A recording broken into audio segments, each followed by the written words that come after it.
organize these cards. But what I really want to talk with you more about is, let's say you're doing this lesson and you're working with your K-2 population. If you didn't have the cards, because the cards cost money, what could you do instead? Print pictures off. Print pictures off, create your own set of cards, Create your own. get magazines, have the kids bring in pictures after you did the books. Why would we want to do what we just did? Have them organize it around what would be found in the pond? Because everybody has a different thought or view of what should be in the pond. Okay, because of the different perspectives, but also what's a key skill that I see Tyrell and the rest of them still playing with the other baby toys? What's a key skill that kids need to be able to do that's part of K-12? What? Category, what's called classification. Observation and classification are two K-2 key skills, all right? And those skills have to be repeated multiple times. So if kids can classify those organisms that would be found at the pond and those that wouldn't, that means they know something. Now, let's take that to a little bit further. What kind of units do you have to have in K-2 that you might utilize this in science? Those of you who are doing K-2, what kind of units? Do you have any kind of units of instruction that might be related to this? Like a farm unit? You could do a farm unit about what kinds of animals are on the farm and what kinds are not on the farm, okay? And then, what is this all, I mean, what are they figuring out as they do this?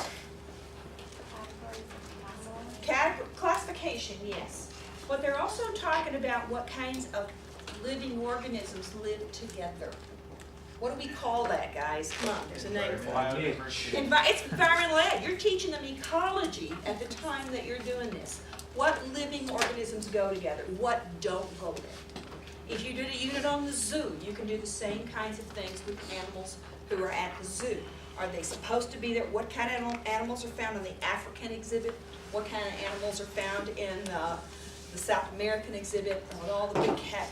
What you're doing is trying to get the kids to think about what's happening and what kind of organisms go together. And this book can lead into that. Okay?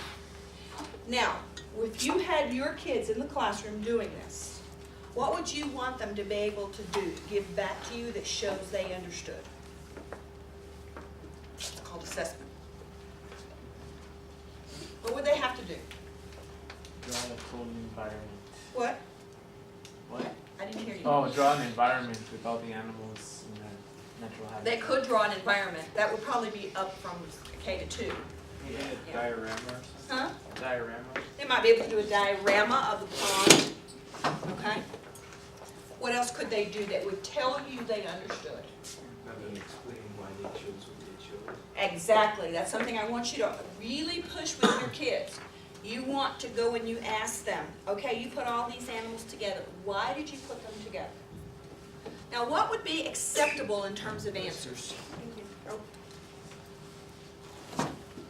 Let's say, Fabian, you put all the green animals together. And I ask you, Fabian, why did you put all those animals together? And you said they're green. Is that an acceptable answer? Nope. Absolutely. They gave you a criteria. Huh. Doesn't matter whether it's criteria that you're ready for or not yet. It is a criteria. As long as they can give you a reason. What you need to worry about is when they can't give you a reason. They put all the animals together and they have no reason for why they put them together. So you're looking for that answer. What do you? How many times do you have to do this in order to get the kids to be good at this? Once? Consistently throughout the year. Yeah. You need to be doing assessment activities like this at least once a week, or maybe twice a month, so that the kids are classifying for lots of reasons. You can do it with animals when you're doing a living things unit. If you're not doing a living things unit, what are some other things you might do? I don't know. Would it be too advanced to do any form of natural selection? because as far Wait a as, minute, what do you mean by natural selection? well, on a basic term of like the moths being a simple concept, having like a poster board that's let's say black, and then a poster board that's say white, and then have like the three different moths that we all use, and how that would determine their survival being birds going forward. Like the black moths would. I Probably might do survive. that only if I did the Project Wild activity where they had the bird beaks. Have y'all ever done that one with the bird beaks? Yeah. Yeah, where you have, there's clothespin bird beaks, then there's the short hard, and they give this whole activity for you. If I had done that, and I talked about the different bird beaks and how the different bird beaks allow them to pick up different kinds of food, I might go to that. I wouldn't do that in K-2. Okay. K-2, it's conceptually natural selection is too difficult a concept. Not to mention that you might have parents all over you. I mean, it's not that I argue that you should be teaching natural selection, but K-2 can't understand that concept no matter what we do. Okay, so we're okay with kind of how this would be used. I see somebody over here drawing these beautiful pictures that she's going to use on her cards, right? Yep, she's already setting up her cards. Yes? Oh, I was just going to add something to what Josh said, is that you're at that stage, you're beginning to students are beginning to learn about different adaptations that animals have made. So that kind of can tie into You could do on it a very about, basic level. yeah, but you can about tie it third, into I would that. say a third grade minimum. And I would do all that stuff from Project Wild and do adaptations before I would hit natural selection. Okay, just to be. But I mean, I'm just saying that it is in the curriculum. Right. So it makes sense to do it there. Okay, so given that, can I get you to put up what you have now? I'm not gonna have the groups do the explanation. We're not gonna ask the question, why, what did you pick in your group and why? We're gonna go forward.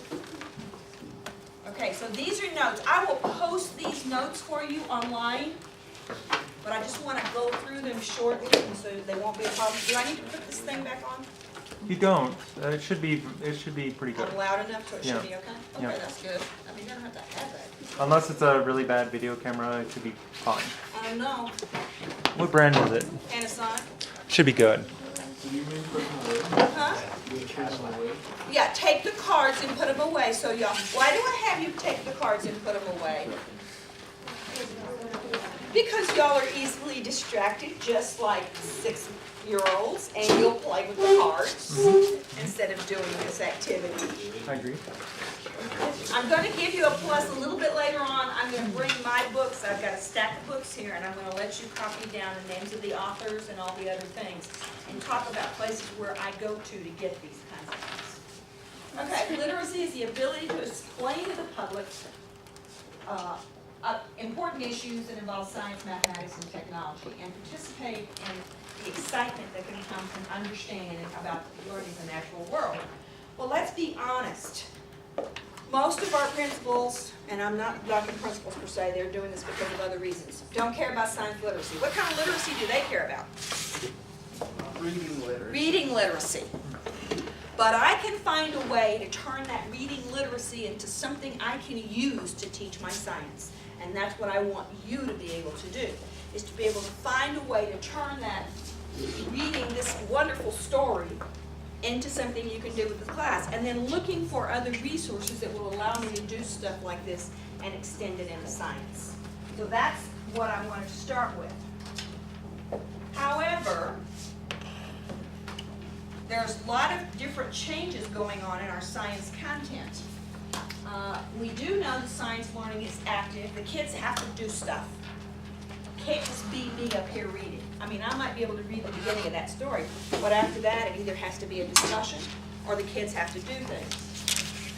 We need to focus on kids' understanding of concepts and learning about life, earth, and physical science in the context of inquiry as they want to learn them. Again, don't worry about these notes. We can integrate all aspects of science content, and that's what we're doing here. We're talking about how do I integrate my science content into my literacy class. Now, I know you all have scripted reading programs, am I correct? Yes. And they give you very specific books, but do they give you room to choose some books externally? Okay, so this is the way you can sneak the science in and nobody will ever know. Isn't that wonderful? You can do the same thing with the math. I forgot to tell y'all, when we did the bubbles the other day, the upper grades, when you're doing bubbles, you should be having them learn to calculate circumference based upon the diameter, and then the volume of hemispheres, and then you can have them, you can project more math into that particular activity, even though it's a fairly simple activity. You can't do that K to about 3, but after that you can do it. We also use a lot of inquiry strategies, and remember, I'm pushing y'all to do the 5E model, and I do that because the 5E model forces inquiry.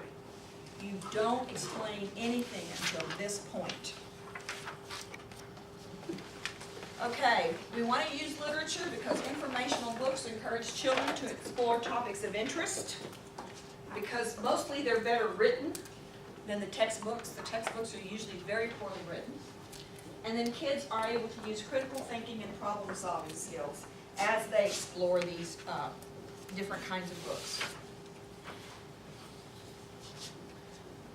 Also, I want to point out how narrative stories are really, really important in kids' learning. These books contribute more to their learning than a lot of the other books that they might be assigned in the classroom.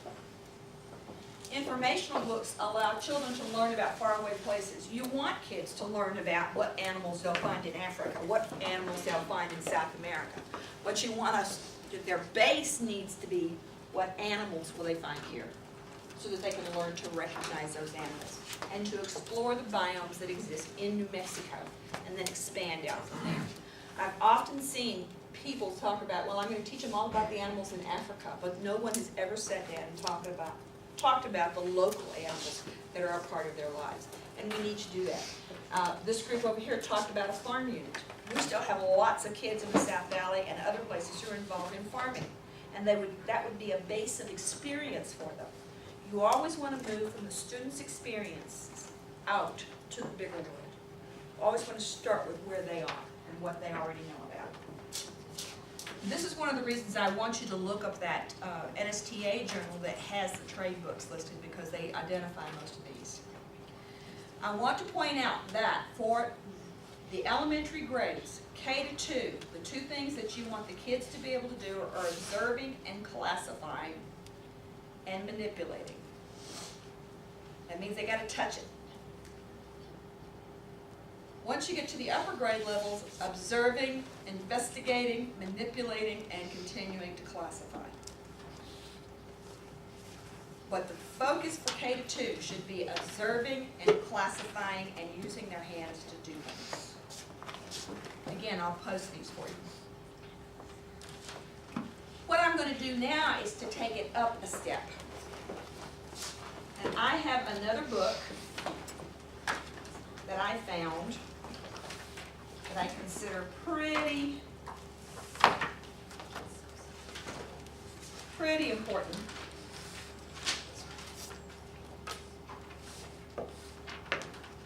It's called Desert Voices. This is one I highly recommend.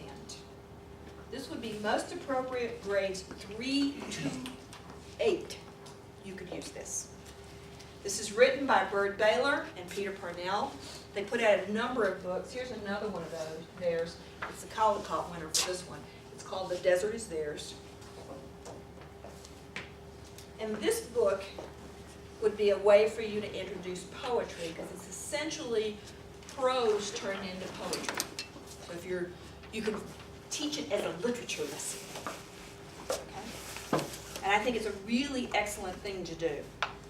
Now, what I'm going to do is I'm going to go around the room and I'm going to lay on your desk a piece from this text. I'm not going to try to read this text, it would take too long. But you only get one part of that text. From that one part of that text, you are to provide me with a detailed description of what kind of organism it is, what it eats, where it lives, what it can and cannot do. So you're using the poetry here in order to find the characteristics of this living organism. So I'm going to walk around the room I have these pieces of poetry in various envelopes. And what you will be doing is using your white paper that you have at the back of the room, and you will be writing the characteristics on your white paper. And what you will do with that is be ready to share it when I call on the groups, because everybody's getting something different today.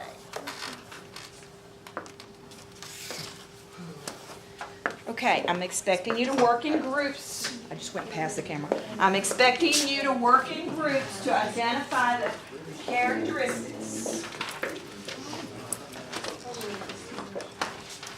I skipped a step.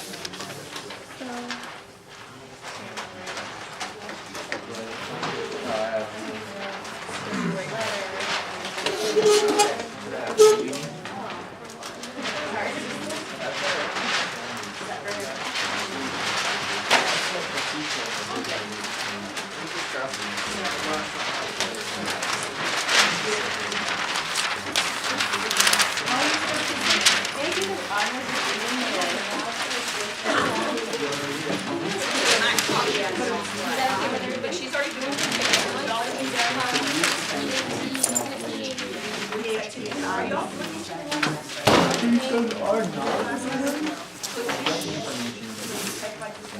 I just call her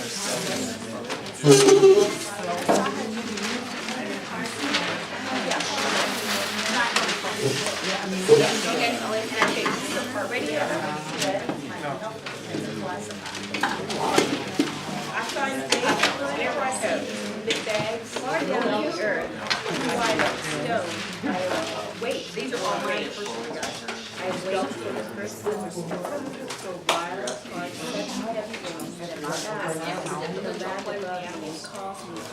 but that could be, and now, this is one of the big ones.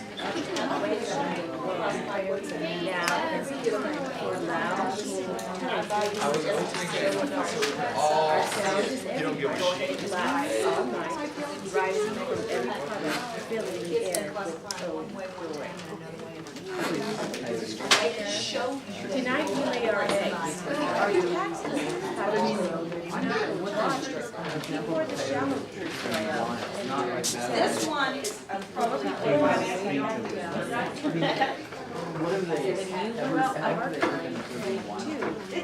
They know what's there. They know how to do it. And all they'll know what they see. They'll see